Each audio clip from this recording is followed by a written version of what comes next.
एक important issue है जिसको डिस्कस करना बहुत ज़रूरी है कि हम गर्म कपड़ों में खुद को महफूज तो कर लेते हैं, लेकिन एक अहम चीज़ ये है जिसे हम अक्सर नज़रअंदाज कर देते हैं और वो है धूप। जी हाँ, धूप में कम जाना, जिस्म का मुकम्मल तौर पर ढका रहना और जिस्म में विटामिन डी की कमी होना, ये सब एक दूसरे से मुमासलत रखते हैं। विटामिन डी की कमी सिर्फ कमजोरी तक महदूद नहीं रहती, बल्कि इसके असरात पट्ठों के दर्द, रानों और कंधों में दर्द, जिस्मानी थकन, हड्डियों की कमजोरी की सूरत में सामने आते हैं। और ख़ास तौर पर बुजुर्ग अफराद सर्दियों में ज़्यादा खतरे में होते हैं और रात के वक्त जब वो बैतुल खला जाने के लिए उठते हैं तो कमजोरी और तवाज़ुन की कमी के बायस गिरने का भी खदशा बढ़ जाता है, जिसके नतीजे में कूल्हे, कलाई या टखने की हड्डियाँ टूटने के वाक़यात सामने आते हैं।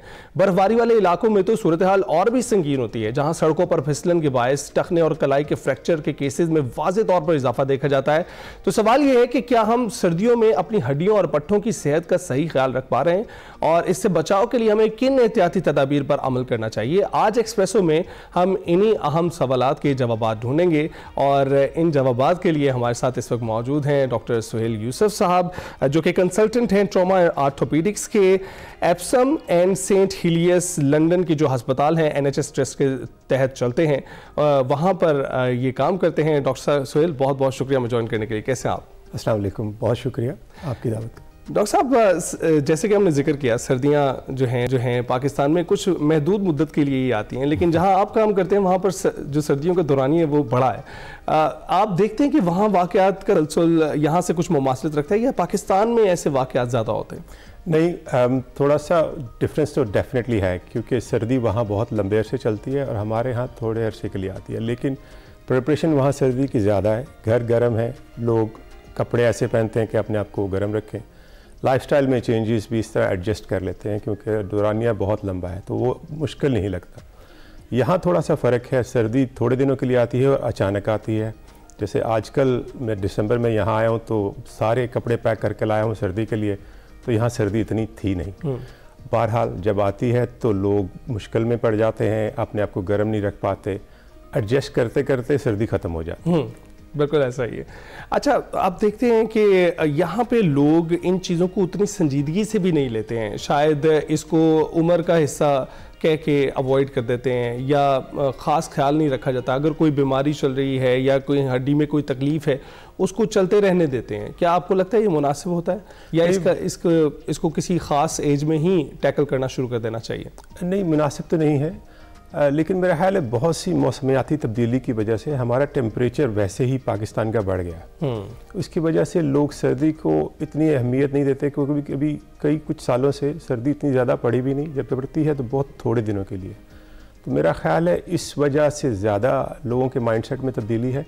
अदरवाइज़ आपकी बात से मैं एग्री करता हूँ, इसको इग्नोर नहीं करना चाहिए। जब मैं ये सोच रहा था कि हम इस टॉपिक पे बात करेंगे तो ये बहुत ज़रूरी है अंडरस्टैंड करना कि क्या आपको ये जो तकलीफ़ या पट्ठों में दर्द समझ रहे हैं ये सर्दी की वजह से है ये या कोई ये नई चीज़ है और उसको इन्वेस्टिगेट करने की ज़रूरत है या नहीं है। बिल्कुल, एप्सम में भी आप काम करते हैं तो 5000 से ज़ायद सर्जरीज़ वहाँ पर जो है होती हैं इसको लेकर, जो जॉइंट रिप्लेसमेंट की सर्जरीज़ हैं। और इसके अलावा हम देखते हैं कि पाकिस्तान में भी ऐसी बहुत सी रिक्वायरमेंट मौजूद हैं। आप लेक्चर दे रहे हैं यहाँ पर मुख्तलिफ कॉलेजेस और यूनिवर्सिटीज़ में भी, तो आपको क्या लगता है कि मेजर पाकिस्तान में इशू क्या है इस चीज़ को लेकर, जो सबसे ज़्यादा आपको मरीज़ जिसके दिखाई देते हैं यहाँ पर? देखें जी, नमाज़ पढ़ने की वजह से, स्पेशली अत्तहियात में बैठने के लिए लोगों के घुटनों में बहुत तकलीफ़ है, बहुत दर्द है, इसमें मुश्किलात हैं। लोग बहुत कमिटेड हैं, इस चीज़ को कंटिन्यू करना चाहते हैं, लेकिन उम्र के साथ साथ ये तकलीफ़ बढ़ती जाती है। दूसरा, जो बाथरूम का सेटअप है बैतुल खला में बैठने की वजह से नीचे, उसमें भी घुटनों में और टखनों में बहुत ज़्यादा दर्द होती है। लोग इसको इग्नोर करते हैं, कंटिन्यू करना चाहते हैं, लेकिन अब इसका बहुत अच्छा इलाज मौजूद है जो कि दुनिया भर में मुस्तनद है। और जैसे आपने बतलाया कि मेरे हॉस्पिटल में जहाँ मैं काम करता हूँ यूके का नंबर 1 सेंटर है फॉर जॉइंट रिप्लेसमेंट्स, और वहाँ तकरीबन लगभग 5000 जॉइंट रिप्लेसमेंट होती हैं और complication rate less than 1 to 2% है। बहुत ज़्यादा सक्सेसफुल है। लोग कई साल इंतज़ार करते हैं जहाँ पे अपना वो ऑपरेशन करवा सकें। यहाँ उल्टा है थोड़ा सा, कुछ लोग तो फ़ौरन तैयार हो जाते हैं, बाकी लोग कन्विंस होते 2-2, 3-3 साल लगा देते हैं, इसलिए अपना बहुत सा नुकसान कर लेते हैं। नुकसान भी कर लेते हैं, वैसे बहुत कॉस्टली भी है। कि आसान नहीं है उसको करवाना?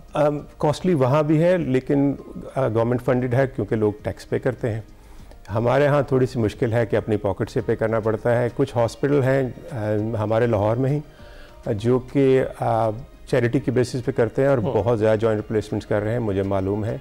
और जो सरकारी अस्पताल में भी काफ़ी लोग अतिया देते हैं, तो वो अतिया इस्तेमाल होता है उन लोगों के लिए जो डिज़र्विंग हैं और जॉइंट रिप्लेसमेंट करवाना चाहते हैं और उनका हो जाता है। तो ये नहीं है कि कोई शख्स गरीब है तो ये नहीं हो सकता है। हमारे मुल्क में अल्लाह की बड़ी बरकत है, लोग बहुत एक दूसरे की मदद करते हैं, तो अगर कोई चाहे तो ये हो सकता है। बिल्कुल।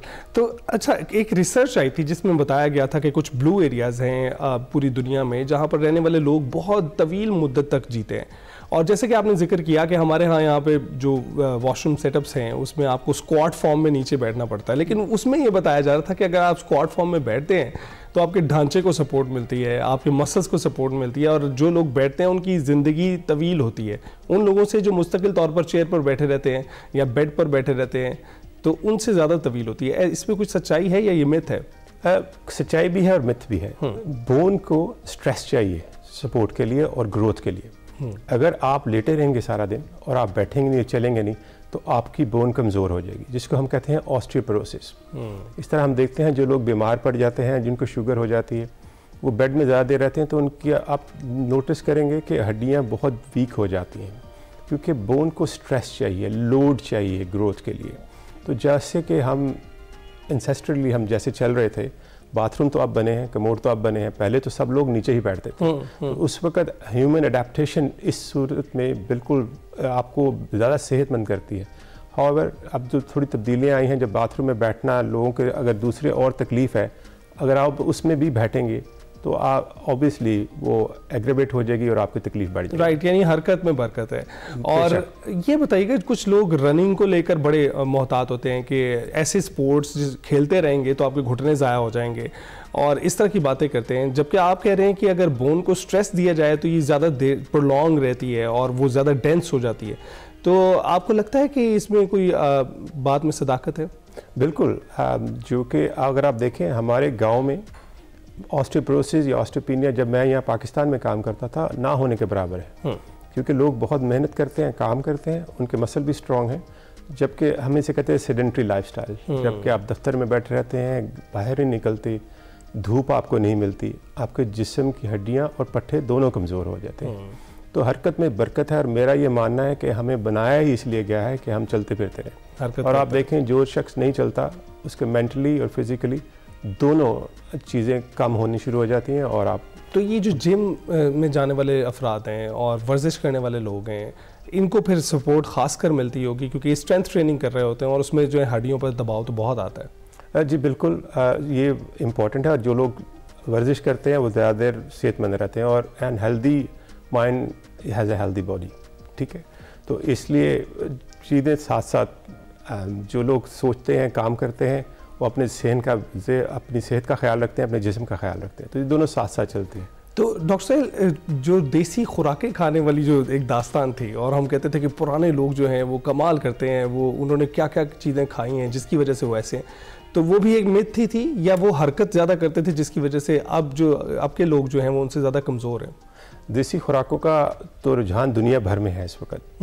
इवन यूके में और यूएस में भी बाकायदा स्टोर हैं जहाँ पे ऑर्गेनिक फूड मिलता है, जाके जो को प्रोसेस फूड को बिल्कुल लोग परे जा रहे हैं। तो वो मिथ नहीं है, वो हकीकत है। जो पुराने इंसान थे वो बहुत ज़्यादा सेहतमंद थे, ताकतवर थे और ज़हीन भी थे, तभी तो उन्होंने इतना कुछ बनाया और हम लोग फ़ायदा उठा रहे हैं। और मेरा ख्याल है प्रोसेस फूड 1960s के बाद आप देख लें, देयर इज़ एविडेंस, जब से मैकडोनल्ड आया है साथ साथ पेट भी आ गया है। इससे पहले पेट नहीं था, लोग बहुत सेहतमंद थे। बिल्कुल ऐसा ही, फास्ट फूड, जंक फूड खाने से ये सारी प्रॉब्लम्स भी, जो डायबिटीज़ हो जाती हैं, बाकी चीज़ें चल रही हैं ज़िंदगी में।